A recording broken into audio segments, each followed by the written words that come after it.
強い。そしてアーロンは。でもその前に約束したじゃないですか。教えてください師匠。アーロンのこと、そして前世のこと。そうだったな。では話そうか。So this episode of Aristocrats Otherworldly Adventure, I'll be honest, I have kind of a love-hate relationship with this episode. Now, thankfully, the hate part of this episode, the thing that I dislike the most about this episode, they just casually, they did that. They snapped their fingers and they undid what I really hated about this episode at the end of it. But regardless, the fact that they undid or didn't undo, the fact remains that they still decided to do it. Now, at the end of the day, I understand that Aristocrats Otherworldly Adventure isn't exactly like a writer's masterpiece. It isn't exactly setting fire to the pages. It isn't exactly a 10 out of 10 anime. But, you know, for me, it's been a really enjoyable, fun ride. For the most part, it's been pretty funny. It's had a lot of exaggerative things. It doesn't tend to take itself seriously at all. But this episode, I really did feel like we skipped over a lot of stuff. Now, they kind of filled in, you know, this a little bit here. They sprinkled a little bit here. They gave us a huge plot twist. And it just, I don't know. I feel like I loved the episode and I absolutely abhorred it. I hated it at the same exact time. So let's kind of go through, and I'll just say this. I think it was a 6 out of 10 episode because I just felt like it answered a lot, and then it said, hey, here's your answer to these 3 questions, but here's like 500 more questions you might have. So let's kind of talk through it, and we'll go through, you know, most of the episode. But if you have to know, I think my enjoyment level was about a 6 out of 10 episode. I was enjoying it as much as I was frustrated with it. So, first off, we picked off where we left. We picked up where we left off last week, okay? And we're meeting with Yuya, whatever his name was. Apparently, the Yuya Hirasawa. Apparently, our cheat skill anime guy. You know, he was reincarnated into this world, okay? But we have our main character meeting with him from last week. And a ton of questions from that, right? Is he dead? Is he immortal? Is he a ghost? How the hell is he still here? His era was hundreds of years ago. Well, apparently we find out that somehow, some way, he actually ended up being the god of creation. And the world you see now is actually the world that he was able to produce. They do not tell us how that happened. Because he does tell us that they faced the god Aaron, okay, and there's a whole nother shenanigans with that, but they faced the god Aaron, okay. It was a party of 3. 2 of his party members died, okay. He was left alone, and he sealed this god Aaron away. The seal's breaking now, and that's kind of where this story picks up, okay. But he sealed him away, relatively at his same age that he is now, okay. So let's get that straight. He sealed him away relatively close to the same age that he is now, quote unquote, okay? Somehow between that sealing process and at some point in the future that he got and that he made, he became the god of creation. He got the skill and his status as the god of creation, and the world that Cain resides in now is based off of his vision of what that world should be. Now, mind you, the world already existed. This god Aaron was destroying it. It was a landfill of war and trifleness and all kinds of stuff. But he created, quote unquote, the world that he's in now. So he's basically among the old dude and the other 7 or 9 gods or whatever it is. Now he's the god of creation. We don't get any backstory, which is frustrating. We don't get any know-how on how he became the god of creation. We don't get to understand what he really created, because the world had already existed. So what did Homeboy create? There's a lot of questions there. Regardless, for story plot armor, he's the god of creation, okay? Then we get to find out about the god Aaron, the evil god Aaron, the god of games, okay?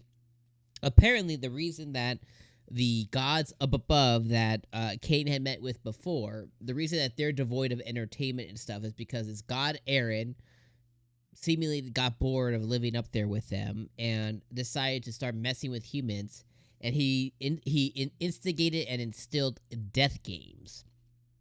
And it got so crazy that they had to summon heroes to fight him and all this other stuff.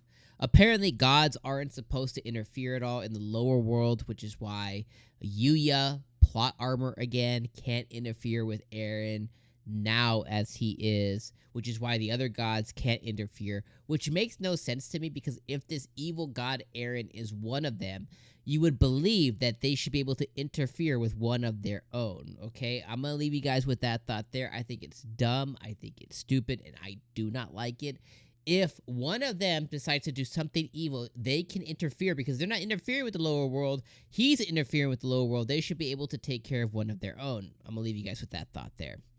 Regardless, he's not able to, so now they have to put everything on Cain because plot, okay? He summons him to some other world where time doesn't pass. 1 year equals 1 day in the other world. And basically, he gets put into a place where time doesn't pass the same. He makes him train indefinitely. 4 years seemingly pass, okay? Our boy Cain, hair grew out to his asshole, and he's got longer, lusciouser hair than anybody in the world. He looks ridiculous. He's now 17 or 16 years old. And then another year passes. He trains some more with these guys. He meets this other guy, which we don't understand how he lives in this world. How old is this guy? We don't get any real backstory for that. We just know he lives with his wife in this other world, apparently, where time passes differently or something.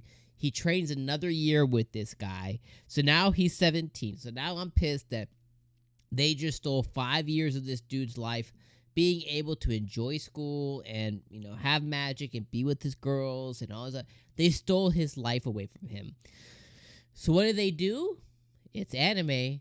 The god of creation goes, blah, blah, blah, blah. He licks his finger, he goes, pah, and he puts him back to 12 years old again. Somehow, some way, again, it's dumb, it's silly, I didn't like it. Through this time, too, of course he did. He also found a little puppy wolf thing. Ends up being a divine beast. It actually ends up being a Fenrir. Looking at you, cooking anime. He named it Haku. He also gets a partner baby dragon that he can summon. So now he has a dragon and a Fenrir he can summon casually. Then he ends up back in the other world again because, you know, Yuya's like, "You're good to go, sir. Go get him, soldier. Go get him, tiger." And then he puts it back to the other world, and he's just living his life back again. 5 or 6 days, about a week. Let's just call it a week. Call it what it is. About a week later, as he disappeared. So now he can go live his school life again at level 600 or 700, whatever the hell he is now. But now he has to wait for the return of this evil god because this Yuya guy messed up and can't do anything. So, again, you know, I'm very pessimistic and sarcastic, but it was one of those things where I liked the episode, but everything I liked about it, I hated equally. So, I don't know. I'm real hot and cold on this one. Let me know what you guys think about this episode down in the comments below. Also the huge plot twist. Apparently, his parents were summoned here before. Let's not get a lot of backstory there. Apparently, his parents were summoned with Yuya. His parents didn't actually die in the other world like he thought, so he wasn't alone. He was alone because they were summoned to this world with Yuya 300 years ago in this world.